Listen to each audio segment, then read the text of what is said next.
Everybody live. I think I got that up on time, but that means, oh, have we missed this and this too? Hi, Andrew Mason. Hi, Cecil, lammey. Orange and blue today. Denver Broncos. Carolina Panthers? Question mark?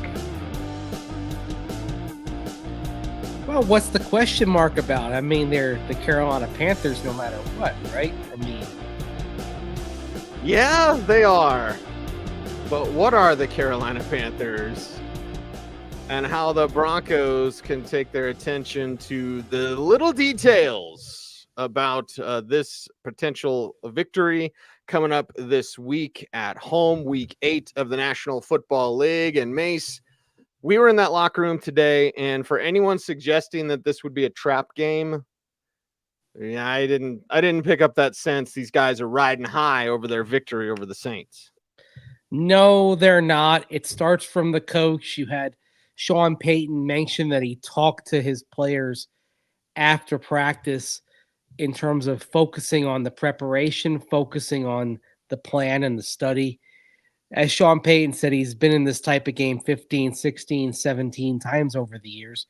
Hey, that's a good thing. When you're in this type of game, if you're on the Broncos side of it, it means that you're doing well. You're facing an opponent that is in the weeds right now, to put it kindly. The Carolina Panthers, just a mess of a franchise, a mess of a team at this point. Yeah. Very easy to overlook them with the Ravens and the Chiefs on the other side of this game. And look, we've seen the Broncos be on the winning side of a team overlooking them, which is exactly what happened in week 3 when they went down to Tampa Bay right after the Bucs had played the Lions, right before the Bucs had played the Eagles. So you had the Bucs playing two teams that they faced last year in the postseason, and the donut in the middle was the Broncos, and they weren't prepared. That's the kind of thing that can happen if you don't take this game seriously. And oh, by the way, if the Broncos are to be a playoff team, if the playoffs start today, they'd be in. If they are to be a playoff team, you're not going to get there without winning the games that you should win. And right now you look on the schedule and say, you should beat Carolina, you should beat Las Vegas in Vegas, and you should beat Cleveland on Monday Night Football to start December. That gets you to 7. And then the rest of the games, how many can you grab from the toss-ups or the games like the trip to Baltimore and Kansas City that probably looks pretty daunting in early November. Yeah, it looks daunting right now. Can you build some confidence, and what to take away before we jump into the details of this game, which include getting the ground game right, and an answer coming from one of your questions to Quinn Miners today. Overall takeaways from the Saints. You and I haven't been able to catch up. It's good to have you back, Mace, of course, as always. Although I did give you an awkward hug today. I wanted to bring it in for the real thing, brother. I'll get you hugged up tomorrow. We're gonna hug it out. But to take away from the Saints, like, what are we taking away from that game? Because again, I didn't get the sense that these guys were feeling their oats and like, yeah, we're the king of the world. Like, I didn't get that sense at all from these guys. You played a mediocre team when injuries knocked them down to barely being an NFL team. You got the benefit of going against a quarterback who isn't ready for prime time in Spencer Rattler, and you did exactly what you should do. You beat them to a pulp. Pure and simple. That's what that was. You did what you were supposed to do. You got the win. It doesn't mean that you've arrived or anything like that. It just means you did what you needed to do against a team that was down. When a team is in that state, you keep them down. To the Broncos' credit, they did that. They didn't have the quick start I was hoping for on that first possession, but they quickly got it right. And that being said, I don't expect that level of domination to be a regular occurrence. I don't even expect that against Carolina. Carolina's a mess, but I think the Panthers will put out a better team than what was left of the Saints last week. I mean, look, that was a bad team the Broncos faced last week. Doesn't mean that they're not potentially good when they're healthy, the Saints. But what they saw last week was a bad football team. It was a bad football team, and I've been alerting people like, I'm predicting the Broncos win, spoiler alert. This is going to be a much different fight. Now, I was saying that with Andy Dalton before he got into the car accident. We're so grateful that his family is okay and his kids are okay, but he's got a little bit of a thumb sprain. And Dave Canales said today it's Bryce Young starting. I don't think he needed to say that, Mace. But maybe there were reasons why he made that announcement that maybe he didn't have to make, because now if you're Vance Joseph, you prepare for one guy. With Dalton, it's a different game. I will make the argument in defense of Dave Canales coming out and announcing Bryce Young as a starter, and it's the Gary Kubiak argument. Gary Kubiak back in 2015, when there was question week after week, is Peyton Manning going to be ready? Is he going to start? Is it going to be Brock Osweiler? Week after week, Kubiak would say, on Monday, Brock Osweiler starting the next game. The reason why you do that is for your own team, for their clarity. So they're not answering questions and tap dancing around, it could be Peyton, it could have been Peyton, it could have been Brock Osweiler. Ditto here. You're not, especially with Bryce Young being the former number 1 overall pick, it's a delicate subject right now in Charlotte. So I think he did that more for his own team, even though it probably weakens them, because now Vance Joseph can prepare in earnest for Bryce Young, a different type of quarterback than Andy Dalton, much more mobile than Dalton. Dalton's still a pretty decent pocket passer, something that Bryce Young is not at this point in his career. So I get it from Dave Canales' perspective. And when you are a team like the Panthers that is sitting there at 1-6 and you're drowning, I think you're not focused on what the other team might do in reaction. You're focused on what's right for your team and trying to center things there. So I completely get that on his part in just coming out and saying Bryce Young is the starter. It eliminates a distraction, and that's a team that cannot afford any more distractions. Well, the Denver Broncos need to look at the details, including the details of the ground game. Carolina's defense is not good stopping the run. They're even worse at stopping the pass. They're in the bottom third of the league in both. I think 26th against the run and 30th against the pass. Correct me if I'm wrong. But we know they're not good. So you can run to help Bo. Although, we'll get into the Bo conversation. But attention to detail is something you asked Quinn Miners. Let's set this thing up for the fans out there, Mace. Yeah, first of all, let's play like his general answer, the shorter of the two answers. Okay. About attention to detail. Not this. I didn't ask this question. He just brought up, and then it led to my follow-up. Here's what Quinn Miners first had to say. Yeah, I think we're building something. We're year 2 into this program and this philosophy, and so every single week, every single day, I think we're growing and continuing to understand what's asked of us in this program. So year 2 in what they're doing under Sean Payton. So I asked him kind of, okay, what really is different year 2 compared to year 1? What are you doing in terms of differently in terms of philosophy, how you're attacking things on a week-to-week basis now? Here's what Quinn Miners had to say. I would say just the details. I think there's been going year 2 into a system. I don't know if easier is the correct word, but it feels a little bit easier to be honed in on those details because I already I know the play, I know the structure that we're going to be trying to build against this play. And so now it's a lot more about the details. Where are my hands? Where's my helmet trying to go? What kind of footwork am I trying to use? So there's a lot different internal communication each play.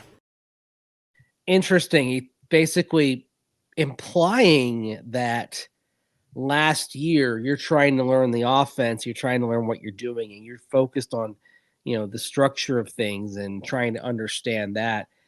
And now you've got that foundation and you can work off of that. And even though you have new players coming in, those players are stepping in and surrounded by players who were here last year. So there are others that can help them out. So, like, for example, Alex Forsythe, who was here last year but didn't play, he steps in. You've got Quinn Miners and Ben Powers flanking him at the guard spots who can help get him up to speed. And you can go around the position groups and, you take, for example, defensive line, Malcolm Roach, who did miss today's practice with an illness. Malcolm Roach is new. John Franklin Myers is new. DJ Jones is back. Zach Allen's back. Those two returning players are going to help those guys get up to speed to where they're operating from the same base level as all the returning players. And then they too can focus on those details that'll allow this thing to get to the next level. Yeah, and it's fun to get Javonte Williams jump started. Now, we will maybe go into estimate a little bit further. I've said this since the Saints game, Mace. I've said this. I will alert this to you today, and perhaps I'm being harsh. I don't need to see Audric Estime carry the ball again. He's got 2 fumbles and 9 carries. Like, sorry.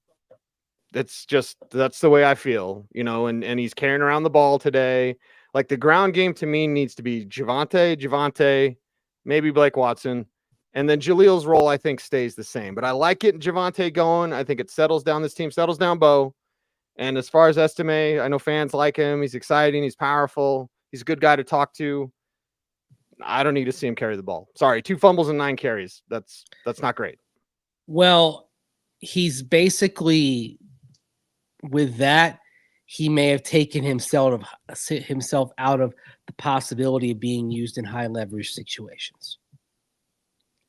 Now, if you can play well against the Panthers, get a workable lead, because that's when he had his fumble last Thursday. You were up by a bunch. The game was salted away. And then I think if you have those opportunities, you keep feeding him.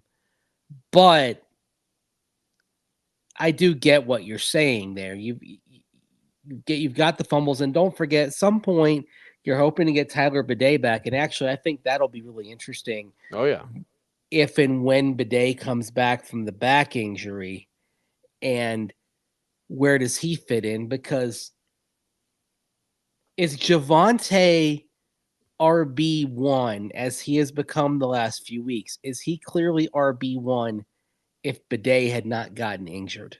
No, I don't believe so at all. I don't believe so at all. And it's not like we saw much of practice out there in West Virginia, but I think Bidet was in for maybe not a breakout, but he was in for a real good game against the Jets. Mm-hmm. And they were using him heavily early in that game before he got injured too. Yep. So that's something to consider as well. Hey, it's a good problem to have. The Broncos appear to have plenty of guys who can tote the rock and be productive. That's good. Which means once you get Bidet back, is there room for a guy who's already put the ball on the ground twice so far this season? Probably not in a high leverage situation. Certainly. Yeah. I mean, and look, we know what it looks like when you're worried about a guy fumbling the ball. Remember Melvin Gordon a couple of years ago. And look, and the other thing that'll happen sometimes, if you're not careful, it's going to get in your head. Right. I don't think that has happened with Audric Estime yet. However, the fact that he is toting a football around the Broncos facility, he said everywhere but the shower. Like, he goes to get lunch, he's got to have the football in one hand, lunch in the other. I asked him specifically about that. Like, it's real. Like, it's a common thing for a football team, but this is real. The fumbling is a problem, and now he's got that all day reminder of it because he's carrying the football everywhere in the building. Right. Get the attention to details. We talked to the offensive line, and we'll hear from Garett Bolles in just a little bit. The chat room's going nuts about trades. We'll get to that in a second. Lurker Troy asked about Kamara. Kamara just signed a deal with the Saints yesterday. And for 2 more years. And did he not have an injury as well? Well, I know he was banged up in this, but he signed a new deal with the Saints. They've wrapped him up. I think you need to be looking in-house, and Bidet's the perfect one to look to. He's been playing with a broken hand. Mm-hmm. Yeah.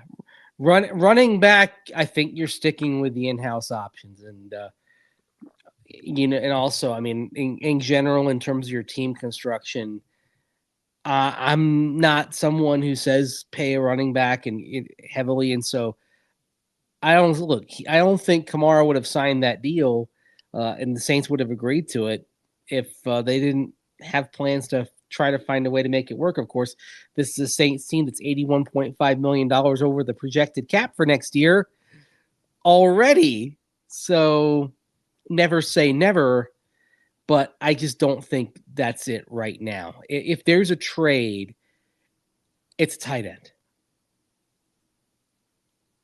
It's David Njoku. If I have my druthers, it's David Njoku. And the Broncos would not give up a lot to get him. I do not believe the Broncos will give up anything more than a third-round pick in any kind of trade they make. Nor should they. This is not a team in its development point that needs to be going all in. I mean, the name, you were talking about Cooper Kupp today, right? Mm-hmm. I know you'd like that. That's not the right kind of deal for this team, especially when you are starting to see signs of progress from Devon Vele and Troy Franklin. You're seeing growth from them. Shoot, if Lucas Kroll goes out there next week and has 50 some odd yards, I mean, he had a pretty decent game last Thursday. Could have had a touchdown. The Saints. Yes.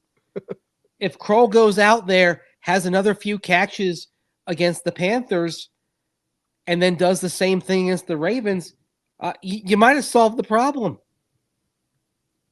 Yeah, you might have had it here and just took a little bit of time. I'll say this on the Cup thing, and I'll tell you off air who I was texting with yesterday and today.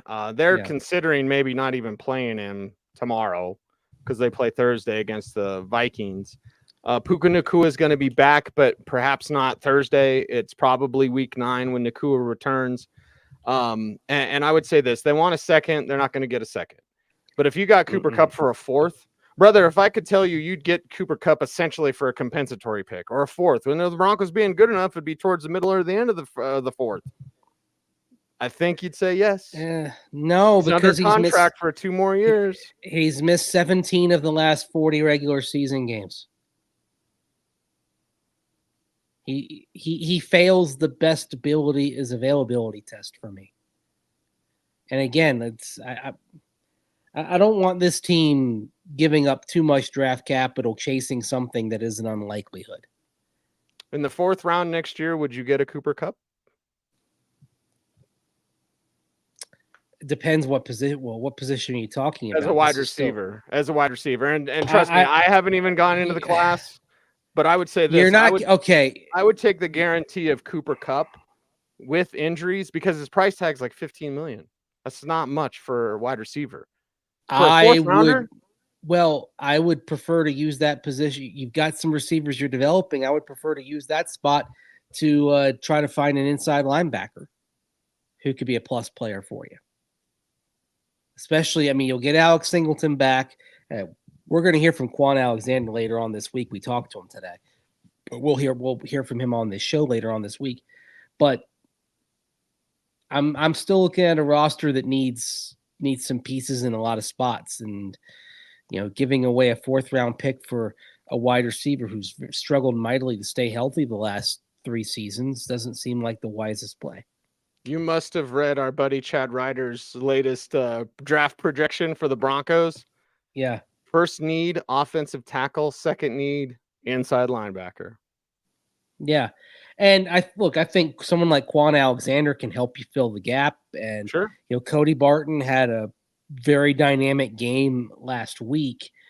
Singleton is in a contract year next year.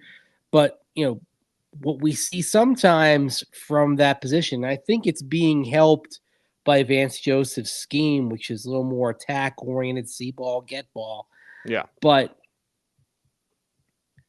you're still looking for that all around answer at inside backer. Still looking for Danny.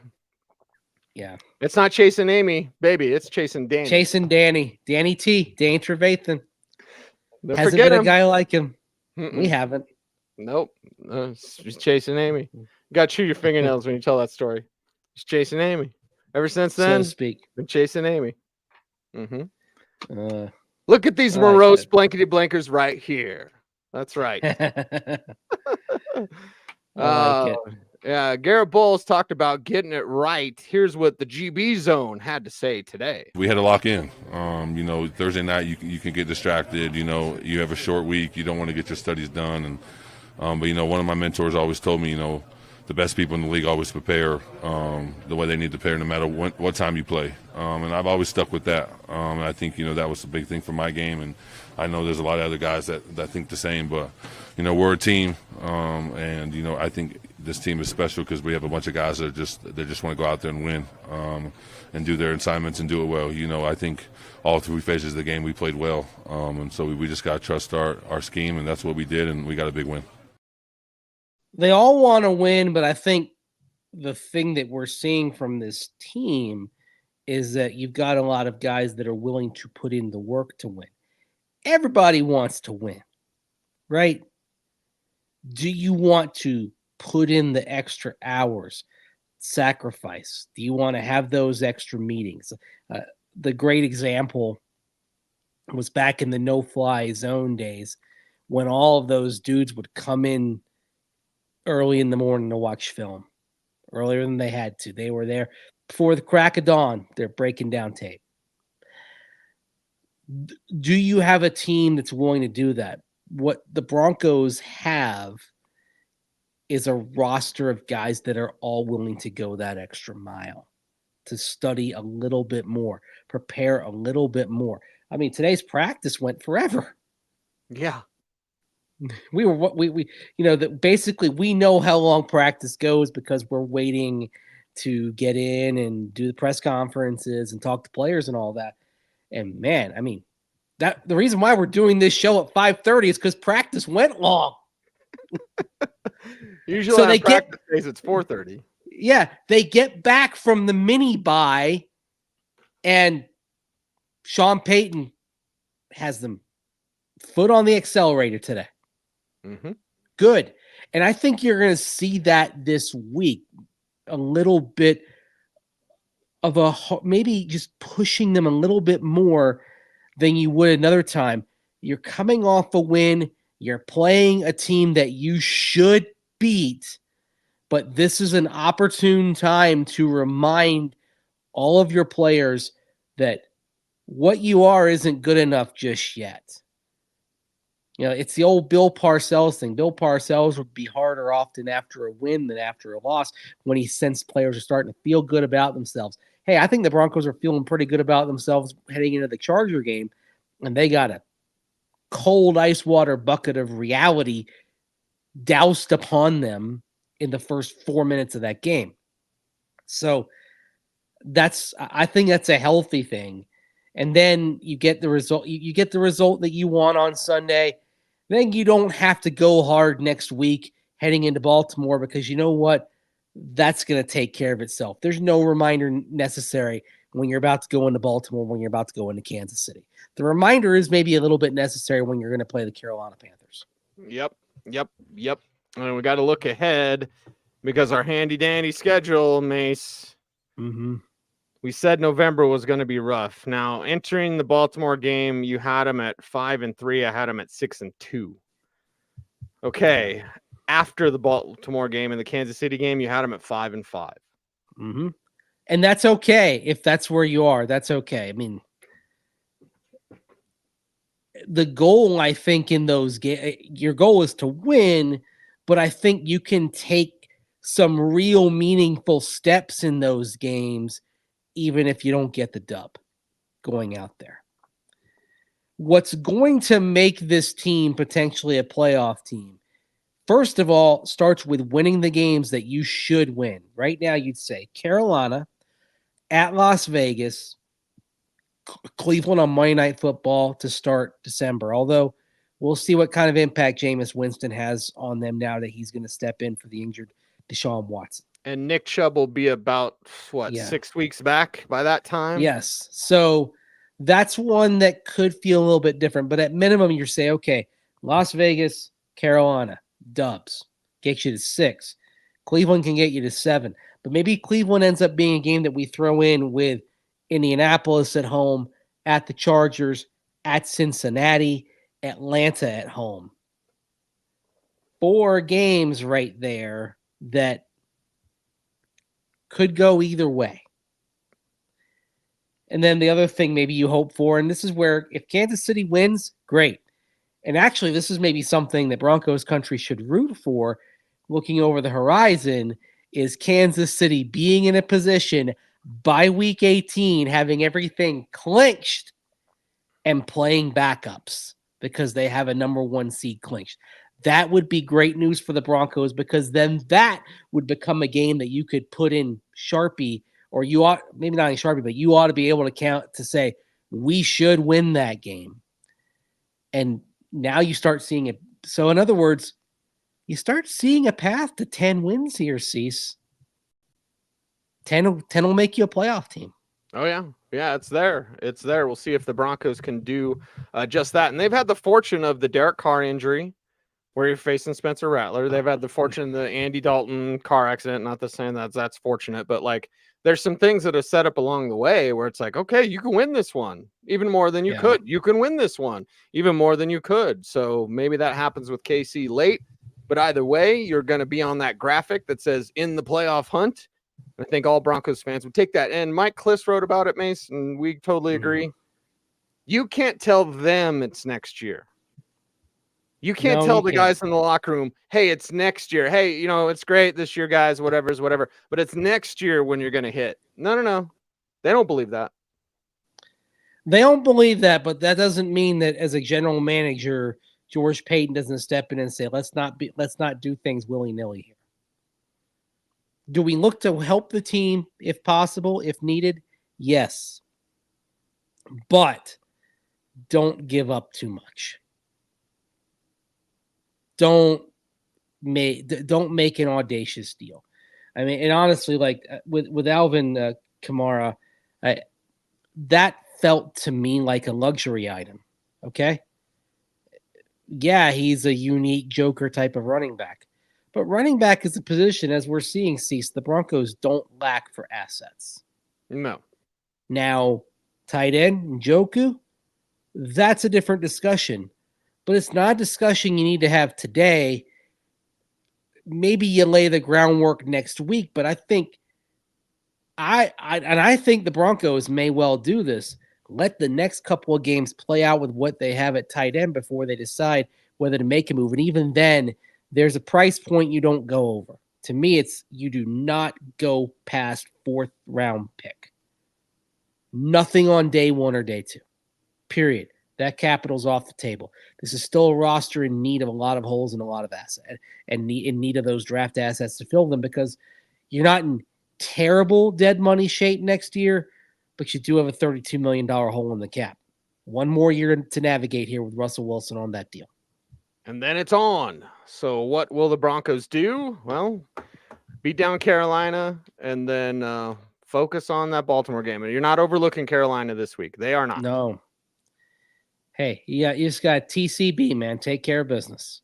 That's right. Do your job. TCB classes? No. Okay. I borrowed Sigmund's one time in Vegas, so I got to wear taking care of business glasses. Yeah, TCB PDQ. ASAP. GD, right? Yep. Something like that.